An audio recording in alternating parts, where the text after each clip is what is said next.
Okay, so good afternoon everyone.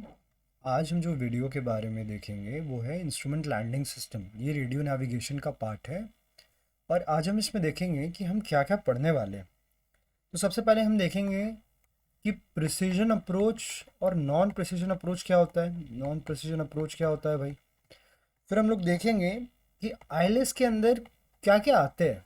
For example ILS के अंदर लोकलाइजर आता है, ग्लाइड स्लोप आता है, ठीक है, मार्कर बीकन आता है, मार्कर बीकन आता है। और कभी कभी ना कहीं कहीं बुक में आप देखोगे कि एक और चीज़ मेंशन रहता है जिसको हम लोग एएलएस बोलते हैं, ठीक है, that is approach lighting system. इसके बारे में भी थोड़ा सा देख लेंगे। बेसिकली यही तीन इंक्लूड होता है, ये एक्स्ट्रा है बट कहीं कहीं दिया हुआ है तो इसके बारे में भी देख ही लेते हैं। उसके बाद क्या आता है, एक एक को, लोकलाइजर को, ग्लाइड स्लोप को, मार्कर बीकन को हम लोग इन डिटेल पढ़ेंगे, ठीक है। फिर हम लोग इसका जो प्रिंसिपल है उसके बारे में अच्छे से देखेंगे कि प्रिंसिपल एक्चुअली में होता क्या है और वो वर्क कैसे करता है, इस प्रिंसिपल को यूज़ कैसे करता है। फ्रीक्वेंसी देखेंगे, सबका हम लोग फ्रीक्वेंसी देखेंगे, एमिशन कोड देखेंगे, ठीक है। और लिमिट्स देखेंगे कि आईएलएस का डिसएडवांटेज क्या है, डिसएडवांटेज क्या है, ठीक है। बस इतने में ही ये टॉपिक ओवर हो जाएगा। तो बात करते हैं। सबसे पहले तो एकदम बेसिक से बात करते हैं कि हमारे पास ना दो टाइप के अप्रोचेस होते हैं। दो टाइप के अप्रोचेस मतलब एक होते हैं प्रिसिजन, प्रिसिजन अप्रोच। अप्रोच का मतलब होता क्या है, तो अप्रोच का मतलब ना बेसिकली लैंडिंग होता है। जब आप रनवे पे आ रहे हो ना लैंडिंग करने के लिए, उस प्रोसेस को हम अप्रोच बोलते हैं, ठीक है। एक होता है प्रिसिजन अप्रोच, एक होता है non precision approach. Non precision approach, तो अब अंतर क्या है भाई सब दोनों में। देखो प्रिसिजन अप्रोच क्या होता है ना, इसमें मेरे को गाइडेंस बोथ मिलता है। गाइडेंस क्या क्या मिलेंगे इसमें, दोनों मिलता है। कौन कौन से, वर्टिकल एंड हॉरिजॉन्टल। हॉरिजॉन्टल, ये जो वर्टिकल होता है ना इसी को हम लोग ग्लाइड स्लोप भी कहते हैं, ग्लाइड स्लोप। और जो हॉरिजॉन्टल होता है इसको हम लोग अजीमुथ, अजीमुथ या फिर लोकलाइजर भी कहते हैं, ठीक है। अब ये glide slope, vertical, horizontal guidance समझ में नहीं आ रहा होगा। देखो होता क्या है, जब एयरक्राफ्ट लैंड करने के लिए आ रहा है रनवे पे, तो उसको ऐसे भी गाइडेंस चाहिए और ऐसे भी गाइडेंस चाहिए, तभी तो वो प्रिसाइजली ना लैंड करेगा। आईएलएस की मदद से हम लोग करते क्या है ना कि सपोज करो एकदम आईएफआर फ्लाइट है, वेदर कंडीशन बाहर में बहुत ख़राब है, आपको कुछ कॉकपिट से दिख नहीं रहा है, बिना बाहर देखे आप रनवे में बहुत इजीली लैंड कर लोगे। आईएलएस का बस यही सिंपल सा मोटिव होता है कि बहुत ख़राब वेदर है फिर भी हम आईएलएस की मदद से बहुत प्रिसाइजली और बहुत अच्छे से लैंड कर देंगे। तो वो लैंड करने के लिए क्या चाहिए होता है, तो मेरे को हॉरिजॉन्टल गाइडेंस भी चाहिए कि भाई मेरे को इस तरफ का भी पता चले कि कहीं लेफ्ट राइट तो मैं ज़्यादा नहीं हो रहा हूँ ना। इसलिए मेरे को हॉरिजॉन्टल गाइडेंस चाहिए और मेरे को वर्टिकल गाइडेंस भी चाहिए कि कहीं मैं ज़्यादा अप डाउन तो नहीं हो रहा हूँ ना। ऐसा तो नहीं है ना कि अंडर शूट या ओवर शूट कर रहा हूँ। तो उसके लिए दोनों गाइडेंस होना ज़रूरी है। और नॉन प्रिसिजन में क्या होता है कि मेरे को सिर्फ लैटरल गाइडेंस मिलता है, ठीक है। आईएलएस जो है हमारा वो प्रिसिजन अप्रोच का है। आईएलएस में हमें क्या मिलता है, प्रिसिजन अप्रोच मिलता है। तो ये समझ में आ गया हो तो आगे देखते हैं हम लोग। अच्छा, एक बात और आईएलएस में जानने वाली बात है, ये जो आईएलएस होता है ना ये नेविगेशन के लिए यूज़ नहीं होता है। बहुत लोग कहते हैं कि ये नेविगेशन के लिए यूज़ होता है, नहीं, एकदम नहीं, बिल्कुल गलत है। नेविगेशन के लिए यूज़ ही नहीं होता है। ये यूज़ होता है किसके लिए, for landing, specially in bad weather. Bad weather के लैंडिंग के लिए हेल्प करता है, ठीक है। हम देखते हैं कि आईएलएस के अंदर आता क्या क्या है। So ILS consist of number one, that is localizer, number two, light slope, number three, marker beacon, and number four is ALS। अब देखो ये तीनों तो 110% होता ही है आईएलएस के अंदर, किसी किसी बुक में, किसी किसी कोचिंग के नोट्स में ये आई एएलएस का भी जिक्र है आईएलएस के अंदर। ठीक है, तो देख लेते हैं, बट कभी आपसे कोई पूछे इंटरव्यू में बोले तो आप दोनों बता दो। ठीक है, कि चारों होता है, किसी किसी में कहीं कहीं बताया गया है कि एएलएस है, कहीं कहीं बताया गया नहीं है। तो पहले हम एएलएस को ही देख के ख़त्म करते हैं, बहुत सिंपल है ALS. ALS stands for approach lighting system. अब भाई साहब ये अप्रोच लाइटिंग सिस्टम क्या होता है? तो नाम से पता चल रहा है अप्रोच का मतलब क्या होता है, अप्रोच कर रहा है, लैंड करने आ रहा है, लाइटिंग सिस्टम। तो ये होता क्या है, it is a set of light that is position on approach area of a runway and stopway, approach area of runway and stopway at threshold। ठीक है, थ्रेशोल्ड ये सिंपल है कि ये सेट ऑफ लाइट्स होता है। अप्रोच लाइटिंग सिस्टम आप देखोगे ना, जैसे पापी लाइट के बारे में आप पढ़ोगे, एएलएस के बारे में, ये पर्टिकुलरली चैप्टर जो है ना ये रेगुलेशंस का पार्ट है, तो बस इतना याद रख लेना, बाकी रेगुलेशंस में हम इसके बारे में पढ़ेंगे अच्छे से। तो एएलएस तो हो गया मेरा। अब जो मेन तीन चीज आते हैं आईएलएस में वो देखते हैं हम एक एक करके। सबसे पहले हम देखेंगे लोकलाइजर के बारे में। तो लोकलाइजर, ठीक है, लोकलाइजर का पहले हम फ्रीक्वेंसी देख लें। तो फ्रीक्वेंसी क्या होता है, 108 से 112 मेगा हर्ट्ज होता है, और ये ऑड डेसिमल होता है। ठीक है, ऑड डेसिमल का मतलब क्या हो गया, फॉर एग्जांपल 108 से 108.20 है। ठीक है, फ्रीक्वेंसी अगर दिया हुआ है इनके बीच में ही होता है, तो इनके बीच में ये भी आएगा। तो ये लोकलाइजर का फ्रीक्वेंसी नहीं है, क्योंकि ये इवन फर्स्ट डेसिमल हो गया। हमें क्या चाहिए, अगर 108.3 आ गया तो ये सही है। ठीक है, ये ऑड डेसिमल होता है, ये फ्रीक्वेंसी हो गया। अब आता है एमिशन कोड। अब जब हम एमिशन कोड देखते हैं तो एमिशन कोड इसका बड़ा सिंपल है, A8W है, ये याद रखना है। ठीक है, उसके बाद प्रिंसिपल क्या है, DDM। DDM stand for difference in depth modulation. इसके बारे में हम पढ़ेंगे कि एक्चुअली में ये DDM होता क्या है, DDM काम कैसे करता है, कैसे हेल्प करता है आईएलएस को। तो बेसिकली ये लोकलाइजर और ग्लाइड स्लोप दोनों में DDM का यूज़ होता है। जब हम दोनों के प्रॉपर्टीज़ देख लेंगे लोकलाइजर और ग्लाइड स्लोप के, तब हम DDM को अच्छे से समझेंगे डायग्राम बनाकर। ठीक है, ये प्रिंसिपल हो गया। उसके बाद अब आता है कि ये कहाँ पे लोकेटेड होता है। अच्छा हाँ, ये भी तो पता होना ज़रूरी है ना कि लोकलाइजर एक्चुअली में लोकेटेड कहाँ पे है लोकलाइजर। तो लोकलाइजर क्या है ना, मेरे एंड ऑफ रनवे में होता है, एंड ऑफ रनवे, और अलाइंड होता है ये, अलाइंड विथ सेंटर लाइन से ये अलाइंड होता है। और एंड ऑफ रनवे, अब रनवे का दो एंड होता है। ठीक है, एक होता है अप्रोच डायरेक्शन, एक होता है नॉन अप्रोच डायरेक्शन। तो किस तरफ होता है, ऑपोजिट टू अप्रोच डायरेक्शन। मतलब क्या हो गया भाई साहब, तो देखो ये बोल क्या रहा है, मैं अच्छे से बता रहा हूं।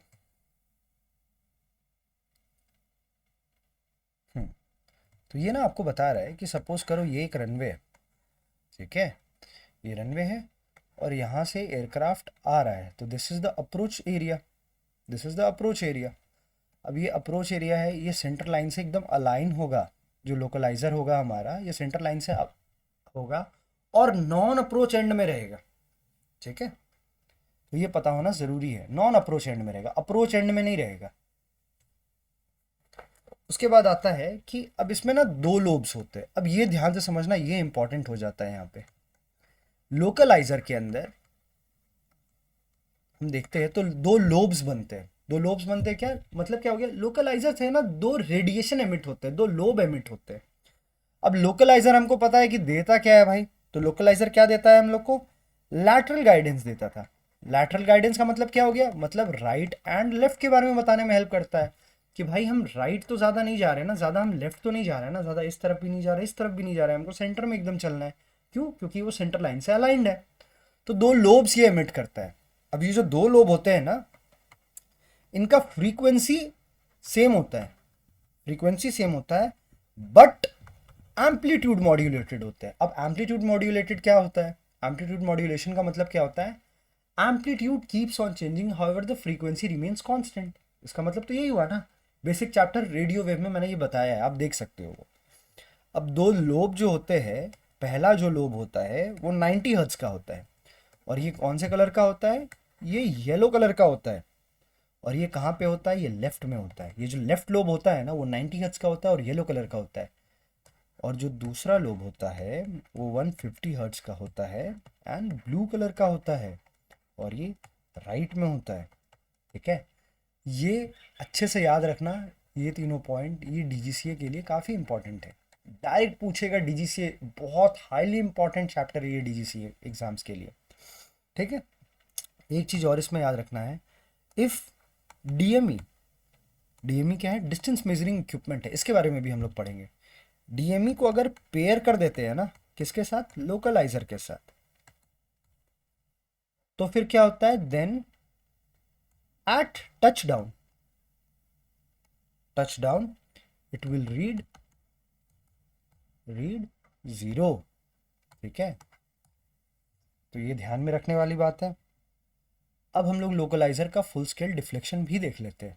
तो देखो, अगर हम बात करें लोकलाइजर, ओहो, लोकलाइजर का full scale deflection, full scale deflection.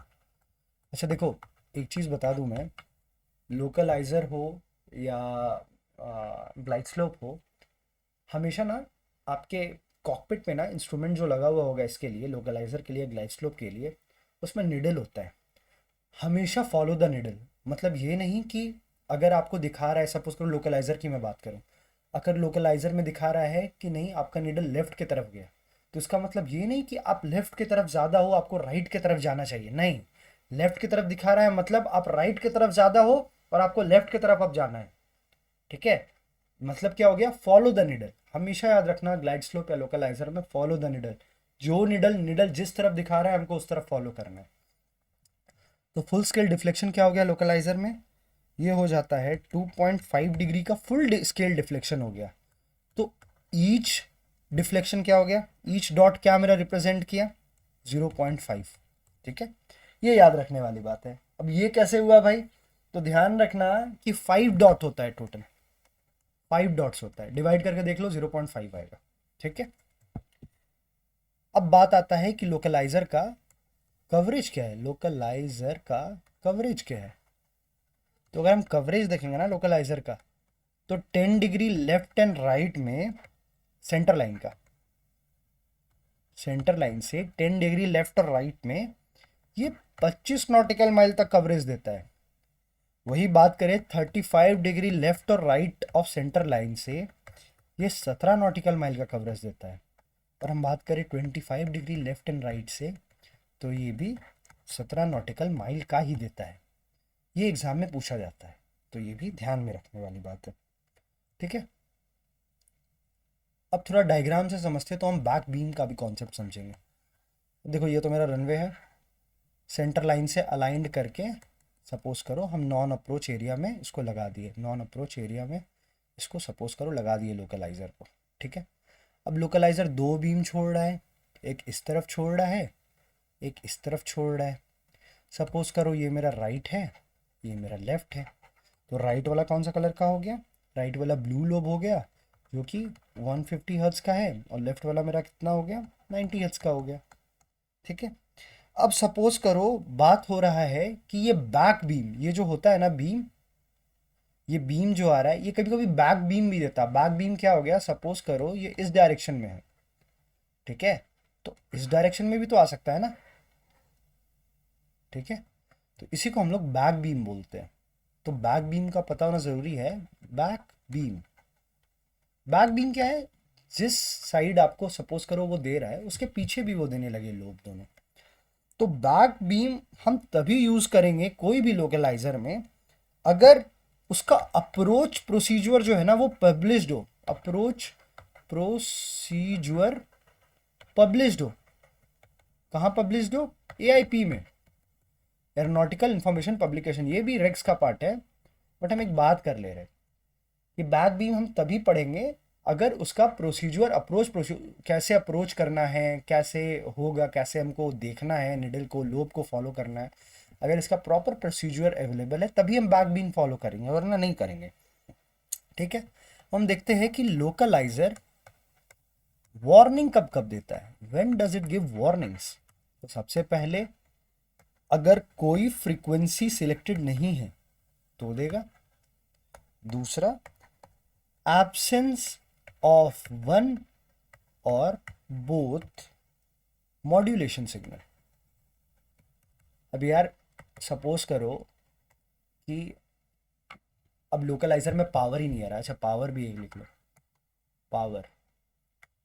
अब समझो पावर का फ्लक्चुएशन हो रहा है, तो लोब एक कम आ रहा है एक ज़्यादा आ रहा है, एक कम लोब आ रहा है एक ज़्यादा लोब आ रहा है, या दोनों कम आ रहा है, तो उसके कारण मॉड्यूलेशन सिग्नल में तो दिक्कत हो रहा है ना, एक या दोनों में, तो वो दिक्कत हो गया। कोई फ्रीक्वेंसी आप सिलेक्ट करके ही नहीं रखे हो। अब देखो हमने फ्रीक्वेंसी बताया 108 से 112 मेगाहर्ट्ज और डेसिमल। अब इसमें आपने कोई फ्रीक्वेंसी ही और डेसिमल का फ्रीक्वेंसी आपने सिलेक्ट ही नहीं किया, तो भी तो वो वार्निंग ही दिखाएगा ना। ठीक है, तो ये ध्यान में रखने वाली बात है। अगर लोकलाइजर समझ में आ गया है, और ये जो वार्निंग देता है ना लोकलाइजर, ये ध्यान में रखना हमेशा रेड फ्लैग वार्निंग देता है। रेड फ्लैग वार्निंग देता है मतलब लाल कलर का कॉकपिट में जलने लगेगा भाई। ठीक है, अब बात करते हैं हम ग्लाइड स्लोप की। सो ग्लाइड स्लोप, अगर हम ग्लाइड स्लोप के बारे में बात करें तो जो इसका फ्रीक्वेंसी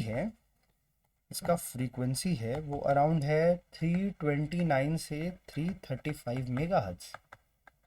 और ये कौन सा बैंड होता है, ये अल्ट्रा हाई फ्रीक्वेंसी बैंड है, अच्छे से देखना। प्रिंसिपल क्या हो गया, वही मेरा डीडीएम। इसके बाद हम लोग देखेंगे डीडीएम काम कैसे करता है। लोकेटेड कहाँ पे होता है ये, तो ये opposite side of approach area, मतलब नॉन अप्रोच एरिया में 150 metre from centre line and 300 metre one side of runway. भाई ये क्या हो गया, आइए समझते हैं इसको। तो सपोज करो ये मेरा रनवे है, ठीक है, और सपोज करो ये मेरा नॉन अप्रोच एंड है, सपोज करते हैं। तो नॉन अप्रोच एंड में होगा 150 metre from the centre line. ठीक है, ये मान लो सेंटर लाइन है, तो यहाँ से 150 मीटर होगा और 300 मीटर साइड पे होगा। 300 मीटर या तो इस तरफ नहीं तो इस तरफ, साइड में किसी तरफ होगा। ठीक है, तो इसका लोकेशन पता चल गया कहाँ पे ये लोकेटेड है। अब हम लोग देखते हैं कि इसमें भी दो लोब एमिट करता है।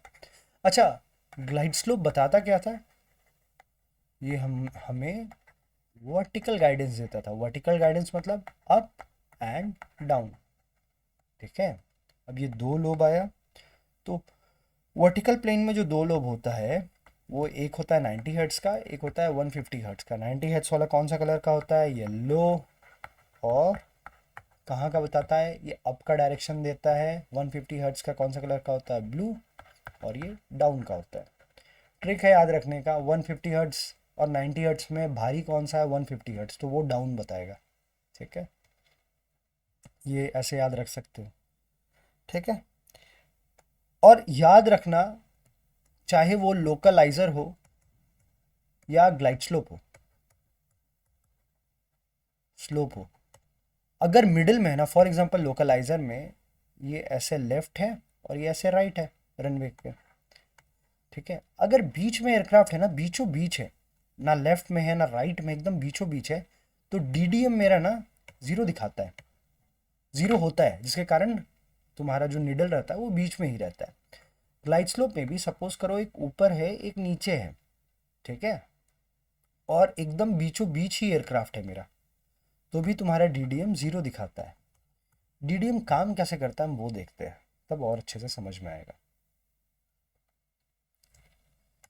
DDM, difference in depth modulation. Suppose करते हैं एक एग्जांपल लेना पड़ेगा, तो ग्लाइड स्लोप का ही लेते हैं। ठीक है, ग्लाइड स्लोप का, वो ग्लाइड स्लोप का इसीलिए ले रहे हैं क्योंकि वो ऊपर और नीचे बनाने में सुविधा होती है। तो ग्लाइड स्लोप में सपोज करो दो लोब निकल रहा है, सपोज क्या करो दो लोब ही निकल रहा है, 90 हर्ट्ज का एंड 150 हर्ट्ज का। 150 हर्ट्ज मेरा डाउन होता है और ये मेरा अप होता है। ठीक है, एमिट कर रहा है, एयरक्राफ्ट एक अप्रोच कर रहा है। अब एयरक्राफ्ट जब अप्रोच कर रहा है तो सपोज करो एयरक्राफ्ट को तो पता ही नहीं है, उसको रनवे दिख ही नहीं रहा है क्योंकि बाहर का वेदर बहुत ख़राब है, वो अप्रोच करना चाह रहा है। तो मेरा लोकल ग्लाइड स्लोप से दो बीम एमिट कर रहा है। ठीक है, दो बीम एमिट कर रहा है, एक यहाँ पे एक यहाँ पे। ये मेरा 150 हर्ट्ज का है, ये मेरा 90 हर्ट्ज का है। अब एयरक्राफ्ट को देखो सबसे ज़्यादा कौन सा बीम मिल रहा है, ये 90 हर्ट्ज वाला बीम उसको सबसे ज़्यादा मिल रहा है। इसका मतलब क्या बताता है वो, कि एयरक्राफ्ट बहुत ऊपर चल रहा है।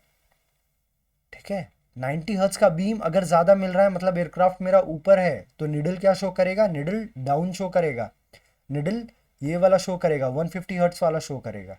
अगर एयरक्राफ्ट सपोज करो नीचे है तो उसको 150 हर्ट्ज वाला लोब ज़्यादा मिल रहा है, तो उसको क्या शो करेगा निडल में, 90 हर्ट्ज, मतलब ऊपर जाओ, ऊपर का शो करेगा। ठीक है, यही होता है डीडीएम। सिमिलरली जैसे मैंने ग्लाइड स्लोप के लिए बताया, आप लोकलाइजर के लिए भी अप्लाई कर सकते हो।